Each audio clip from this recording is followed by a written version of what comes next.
টাঙ্গাইলের পাহাড়িয়া এলাকায় স্ট্রবেরি চাষ বেশ জনপ্রিয় হয়ে উঠেছে। সাধারণত এই অঞ্চলে আনারস, কলা ও লেবুর ব্যাপক ফলন দেখা গেলেও এবার এক তরুণ উদ্যোক্তার হাত ধরে সেখানে যোগ হয়েছে নতুন এক নাম, স্ট্রবেরি।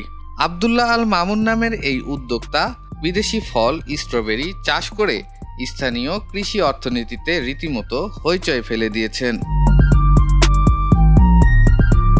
উদ্যোক্তা আব্দুল্লাহ আল মামুন দিনের পর দিন কৃষি বিভাগের লোকজনের পিছনে ঘুরে যখন প্রযুক্তিগত কোনো সহায়তা পাননি, তখন নিজেই ইউটিউবে অভিজ্ঞদের সহায়তায় তার ৬৫% জমিতে স্ট্রবেরি আবাদ শুরু করেন।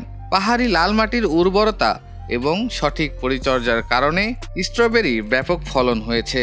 জমি প্রস্তুত, চারা রোপণ এবং রক্ষণাবেক্ষণ মিলিয়ে তার মোট খরচ হয়েছে প্রায় ২.৫ লক্ষ টাকা।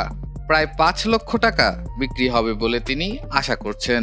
আমরা স্ট্রবেরি শুরু করি ২০২৩ সালে। গত ৩ বছর যাবত আমরা এগুলো করতেছি এবং শুরুর দিকে আমি বিভিন্ন কৃষি অফিসারের সাথে যোগাযোগ করেছিলাম, কিন্তু তারা আমাকে কোনো সাহায্য সহযোগিতা করে নাই। পরবর্তীতে আমি নিজের জ্ঞান এবং সোর্স অনুযায়ী কাজ করে তারপরে আমার ফ্রেন্ডের মাধ্যমে এগুলো সংগ্রহ করি চারা। পরবর্তীতে ওদের কাছ থেকে পরামর্শ নিয়ে এবং আমার নিজের অভিজ্ঞতা কাজে লাগিয়ে এই স্ট্রবেরি প্রজেক্টটা আমি গড়ে তুলেছি।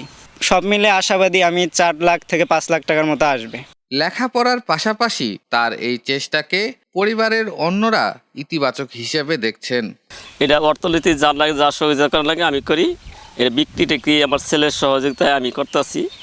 এটা ভালোই লাভবান আছে, ভালোই উন্নতি হওয়া যাবে আর কি, আশাবাদী করা যায়। আমরা তাদের উৎসাহ দিছি, উৎসাহের কারণে খুব এগিয়ে যেতে পারছে।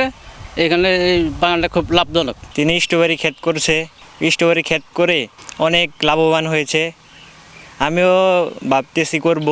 টাঙ্গাইলের ঘাটাইল, মধুপুর ও সখীপুরের পাহাড়ি এলাকার মাটি স্ট্রবেরি চাষের জন্য অত্যন্ত অনুকূল বলে প্রমাণিত হয়েছে।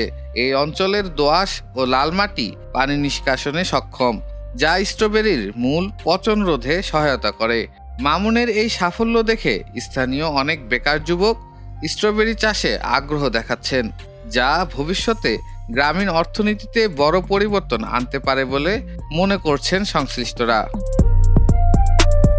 টাঙ্গাইল থেকে মোহাম্মদ নাসির উদ্দিনের প্রতিবেদনে ডেস্ক রিপোর্ট, এটিএন বাংলা।